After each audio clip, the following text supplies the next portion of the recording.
Shalom.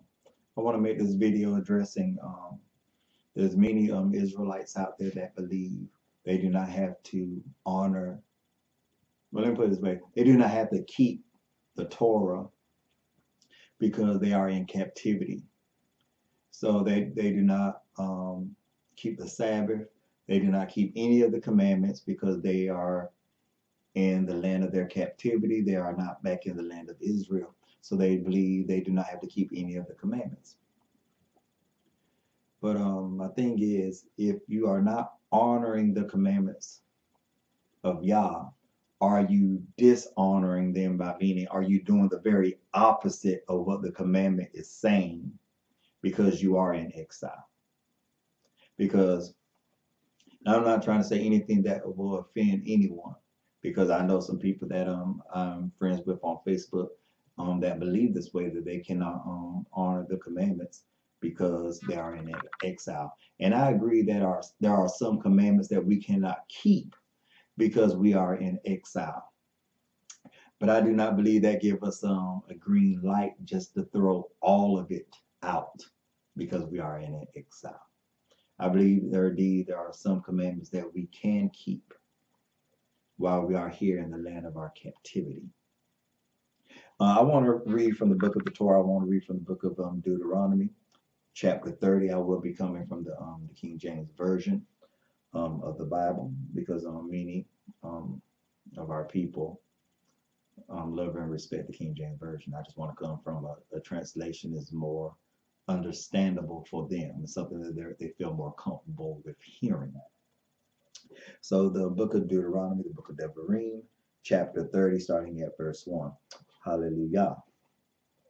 And it shall come to pass, when all these things are come upon you, the blessing and the curse which I have set before you, and you shall call them to mind among all the nations where the Lord your God has driven you, and shall return to the Lord your God, and shall obey his voice, according to all that I command you this day, you and your children, with all your heart and with all your soul. That then the Lord your God will turn your captivity and have compassion upon you, and will return and gather you from all the nations where the Lord your God has scattered you. If any of yours be driven out to the outmost parts of the heaven, from there will the Lord your God gather you, and from there will he bring you. And the Lord your God will bring you into the land which your fathers possessed, and you shall possess it. And he will do to you good and multiply you above your fathers. And the Lord your God will circumcise your heart and the heart of your seed, to love the Lord your God with all your heart and with all your soul, that you may live. And the Lord your God will put all these curses upon your enemies and on them that hate you, which persecuted you. And you shall return and obey the voice of the Lord, and do all his commandments which I command you this day. And the Lord your God will make you plenteous in every work of your hand, in the fruit of your body, and in the fruit of your cattle, and in the fruit of your hand, for good, and the fruit of your land, for good. For the Lord will again rejoice over you for good, as he rejoiced over your fathers. If you shall hearken to the voice of the Lord your God, to keep his commandments and his statutes, which are written in this book of the law, and if you turn to the Lord your God with all your heart and with all your soul. For this commandment which I command you this day is not hidden from you, neither is it far off. It is not in the heaven, that you should say, who shall go up for us to heaven and bring it to us, that we may hear it and do it. Neither is it beyond the sea, that you shall say, who shall go over the sea for us and bring it to us, that we may hear it and do it. But the word is very near to you, and in your mouth and in your heart, that you may do it. See, I have set before you this day life and good, and death and evil, and that I command you this day to love the Lord your God, to walk in his ways and to keep his commandments and his statutes and his judgments, that you may live and multiply, and the Lord your God will bless you in the land where you go to possess it. But if your heart turn away so that you will not hear, but shall be drawn away and worship other gods and serve them, I denounce to you this day that you shall surely perish, and that you shall not prolong your days upon the land where you pass over Jordan to go possess it. I call heaven and earth to record this day against you, that I have set before you life and death, blessing and cursing. Therefore choose life, that both you and your seed may live, that you may love the Lord your God, and that you may obey his voice, and that you may cling to him, for he is your life and the length of your days, and that you may dwell in the land which the Lord swore to your fathers, to Abraham, Isaac, and to Jacob, to give them. Hallelujah. Now, I want to address some key things that we see recorded here within the book of Deuteronomy chapter 30. Because it appears to me, I could be wrong. I could be wrong. But according to what I read within the first 3 verses, it seems that he's letting the people know, while you're in exile, while you are in captivity, if you will come back to me while in exile, which includes embracing the Torah, his laws, his statutes, and his commandments, that he will return to us and gather us back into the land. So based off reading this, it's hard to understand the concept that many have, that they do not have to keep the commandments because they are in captivity. It's hard to embrace that. Now, I know many embrace it, and they have the right to embrace it.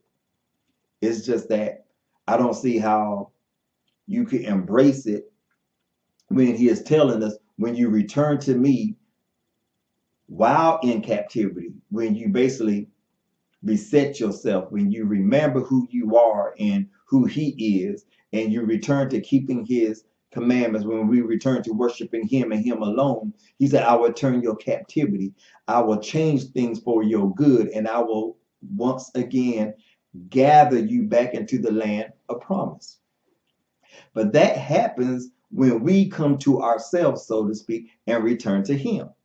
And returning to him includes keeping the commandments. Now, of course, we know that there are some commandments that we cannot keep because we are in exile.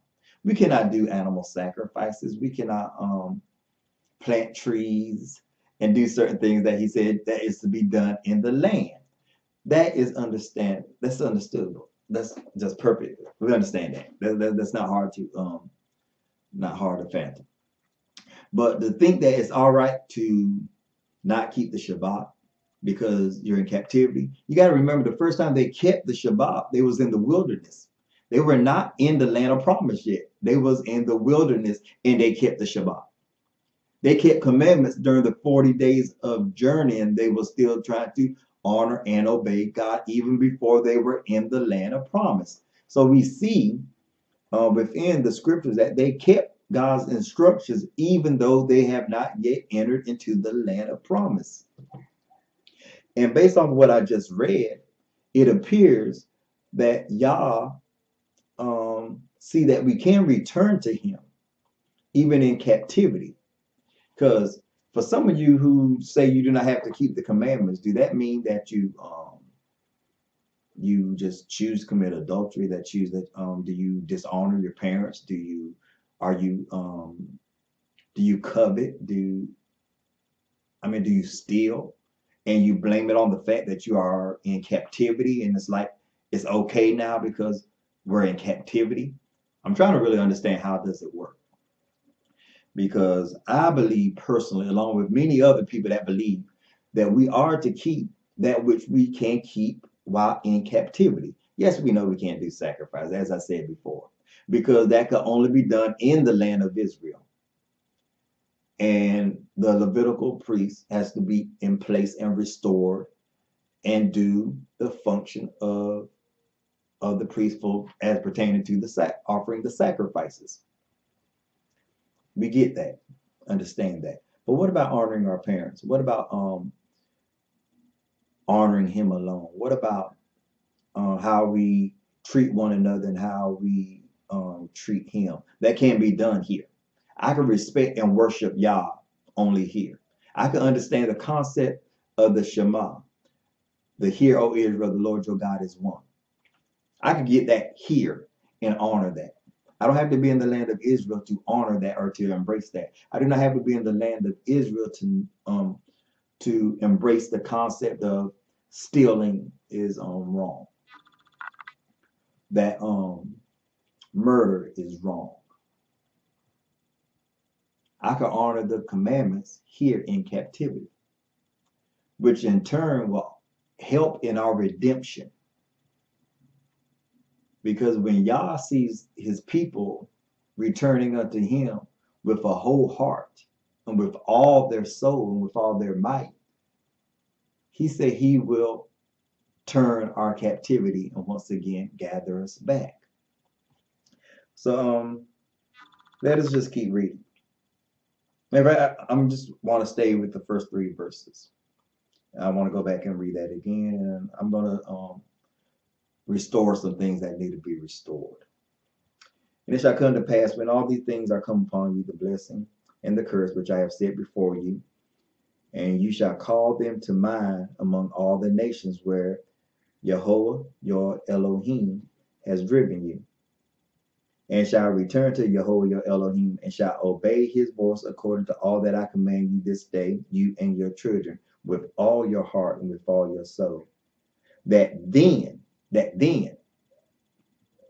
Jehovah your Elohim will turn your captivity and have compassion upon you, and will return and gather you from all the nations where Jehovah your Elohim has scattered you.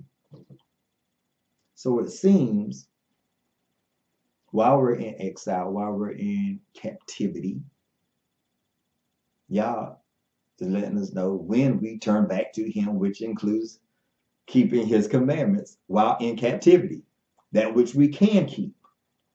He will rescue us again. But we must return to him and him alone.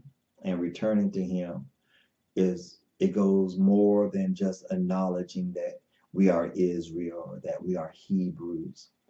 It goes beyond more than just acknowledging him as our creator. It includes keeping his commandments as well. So that's all I want to share. We as the people of the book, we as the children of Israel, we must return to Yah. We have to denounce all foreign gods that our fathers did not know. I'm just being honest. I'm not trying to offend anyone. Our ancestors that walked in the wilderness, that were with Moses at Mount Sinai, the people in the Old Testament scriptures or the Tanakh, they did not know Jesus. They did not worship Jesus. They did not call on Jesus. So he is a God that our fathers did not know. But our fathers in their righteousness did know Yah, did know the God of Abraham, Isaac, and Jacob. And yet I know the Bible is honest in recording that our people, that our ancestors did go astray and did worship other gods. But I'm speaking of them in their righteousness. They served Yah and Yah alone, and they kept his Torah. We as a people must return back to worshiping Yah alone, and that includes keeping his commandments. That which we are able to keep while in captivity. Do it with all your heart, out of love and respect to Him and Him alone. So this is your brother, Yahya Ben Yehuda, aka Tommy Kurtar. Shalom, love, and blessings. Till next time.